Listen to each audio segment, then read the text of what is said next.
Das hier ist kein Zufall. Das ist Temperatur, Struktur und Geduld. Ich zeige dir heute nicht nur, wie es geht, sondern warum es funktioniert. Kurz, klar und auf den Punkt. Lass uns starten.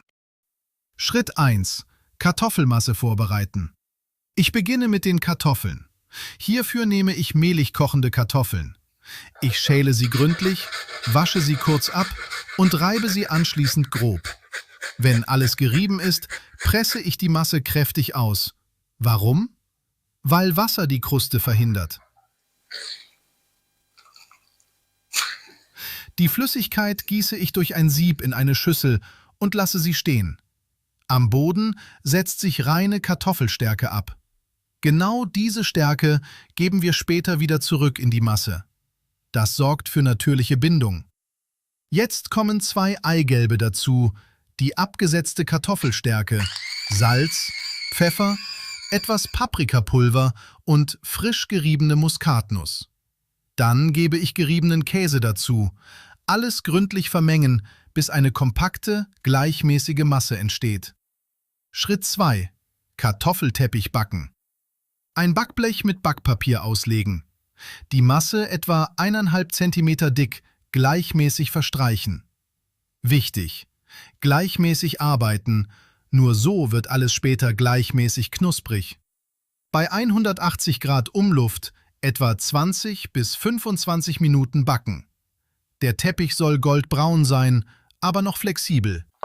Schritt 3. Duxelles vorbereiten. Während der Kartoffelteppich im Ofen ist, kümmere ich mich um die Duxelles. Heute nehme ich braune Champignons und Kräuterseitlinge. Die Kräuterseitlinge schneide ich zuerst in Scheiben.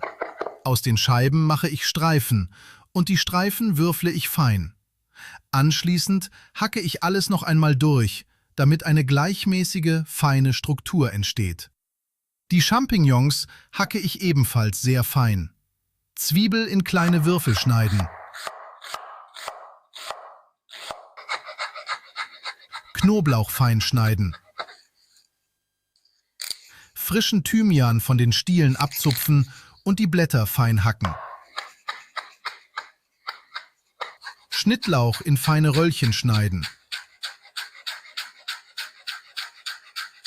Eine Pfanne stark erhitzen, Öl hinein und dann die Pilze hineingeben. Mindestens 10 Minuten braten. Pilze bestehen zu über 90% aus Wasser.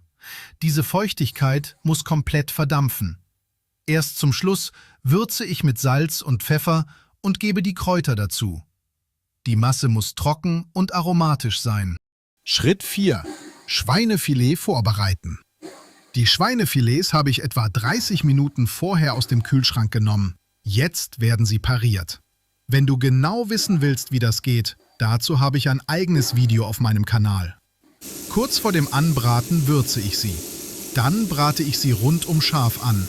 Nur Farbe, keine Garung. Das Innere bleibt noch roh.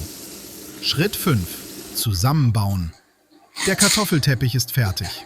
Er darf nicht heiß sein, aber auch nicht kalt. Warm und formbar. Ich drehe ihn vorsichtig um und ziehe das Backpapier ab. Jetzt lege ich Bacon leicht überlappend darauf. Darüber streue ich etwas Schnittlauch. Dann verteile ich die Duxelles gleichmäßig. Wenn dir mein Video weiterhilft und du meine nächsten Gerichte nicht verpassen willst, gern abonnieren. Das Filet bestreiche ich dünn mit Senf. Das ist wichtig für Aroma und Bindung. Ich lege das Filet auf die ersten 2/3. Jetzt rolle ich alles straff ein.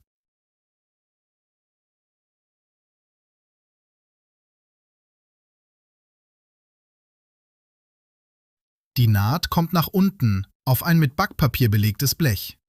Schritt 6. Finish im Ofen.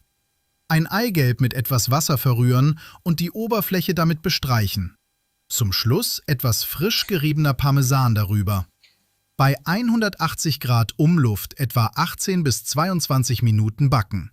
Ich arbeite mit Kerntemperaturfühler. Bei ca. 60 Grad nehme ich es heraus. Es zieht noch nach. Schritt 7. Kräuterseitlinge anbraten. Während das Filet im Ofen ist, brate ich Kräuterseitlinge in Butter an. Salz, Pfeffer, etwas Schnittlauch. Dazu passt eine kräftige dunkle Jus.